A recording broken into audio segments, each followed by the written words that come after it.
بسم اللہ الرحمن الرحیم۔ ایک بھائی کا سوال آیا ہوا تھا، وہ اس سوال کر رہے تھے کہ لپسٹک لگا کر نماز پڑھنا کیسا ہے، اس سے نماز ہو جائے گی یا نہیں ہوگی؟ تو دیکھیے، بہت امپورٹنٹ سوال ہے، اس کے بارے میں سمجھنے کی ضرورت ہے، خاص طور سے ہماری خواتین اور ماؤں بہن۔ لپسٹک دو طرح کی ہوتی ہے۔ ایک لپسٹک وہ ہوتی ہے جو کلر کی شکل میں ہوتی ہے، یعنی وہ صرف رنگ ہوتی ہے، اس کا لگانا بہرحال جائز ہے، نمائش کے لیے نہیں، زیب و زینت کے لیے اس کا لگانا جائز ہے۔ اور ایک لپسٹک دوسری طرح کی ہوتی ہے، وہ ہوتی ہے جس کی پپڑی جمتی ہے، جو ایک طریقے سے اپنی تہ بنا لیتی ہے، تو اس کے لگانے کے بعد نہ تو آپ کا وضو ہوگا نہ آپ کا غسل ہوگا۔ جب آپ کو وضو بھی نہیں ہوگا تو آپ کی نماز بھی نہیں ہو پائے گی۔ آپ اگر غسل اور وضو کر کے بھی نماز پڑھ رہے تب بھی آپ کی نماز نہیں ہو پائے گی۔ یہ شرط ہے، وضو پاک ہونا شرط ہے، جب یہ چیز نہیں پائے گی تو نماز بھی نہیں ہوگی۔ اب ایک وہ لپسٹک جس میں حرام چیز کی آمیزش ہے تو اس کا لگانا تو بالکل حرام ہے، ایک لپسٹک کے بارے میں۔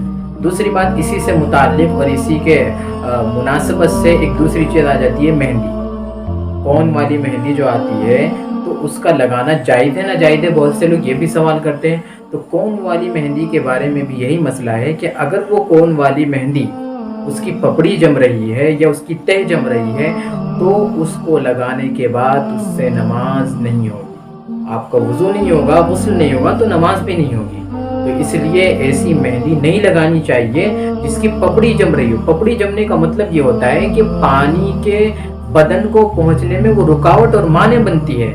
جب رکاوٹ بن جائے گی تو پاکی حاصل نہیں ہو پائے گی، بالکل یہ طریقے پر جب پاکی حاصل نہیں ہو پائے گی تو ایسی صورت میں آپ کی نماز بھی نہیں ہوگی۔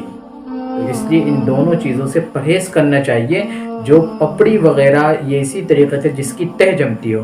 اب سوال یہ پیدا ہوتا ہے کہ ہم اس کا کیسے اندازہ لگا پائیں گے کہ یہ وہ مہندی ہے، یہ وہ لپسٹک ہے جس میں پپڑی جمتی ہے، جس کی تہ جمتی ہے؟ تو آپ اس کا ایکسپیریمنٹ کر لیں۔ ایکسپیریمنٹ کا طریقہ یہ ہے کہ آپ ایک کاغذ پر مہندی لگائیں، مہندی لگانے کے بعد اس کے سوکھ جانے کے بعد اس پر پانی ڈالیں۔ اگر وہ پانی کاغذ تک پہنچ رہا ہے تو ایسی صورت میں آپ یہ سمجھیے کہ اس مہندی کا لگانا جائز ہے، اور اگر وہ پانی کاغذ تک نہیں پہنچ رہا ہے تو اس کا لگانا بالکل یہ طریقے پر حرام ہے۔ رہی بات آخری بات نیل پالش کی، تو نیل پالش لگانا بالکل یہ حرام ہے۔ اس کی حرمت کی دو وجہ ہے، ایک وجہ تو یہ ہے کہ آپ کے پانی کے پہنچنے میں بدن میں رکاوٹ بنتا ہے یہ، اور دوسری وجہ یہ ہے کہ غیروں کا طریقہ ہے، غیروں کے طریقے سے مشابہت بالکل حرام ہے۔ من تشبہ بقوم فہو منہم۔ اس لیے ان تینوں چیزوں میں احتیاط برتنی چاہیے۔ ایسا بھی نہیں کہ بالکل لگانا اور زیب و زینت کرنا عورت کے لیے جائز نہیں ہے، یہ عورت کی فطرت میں ہے، لیکن ان میں حرام چیز کیا ہے، حلال چیز کیا ہے، اس کے بارے میں وضاحت ہونی چاہیے، مسئلے مسائل کا علم ہونا چاہیے۔ یا اللہ یا رحمان۔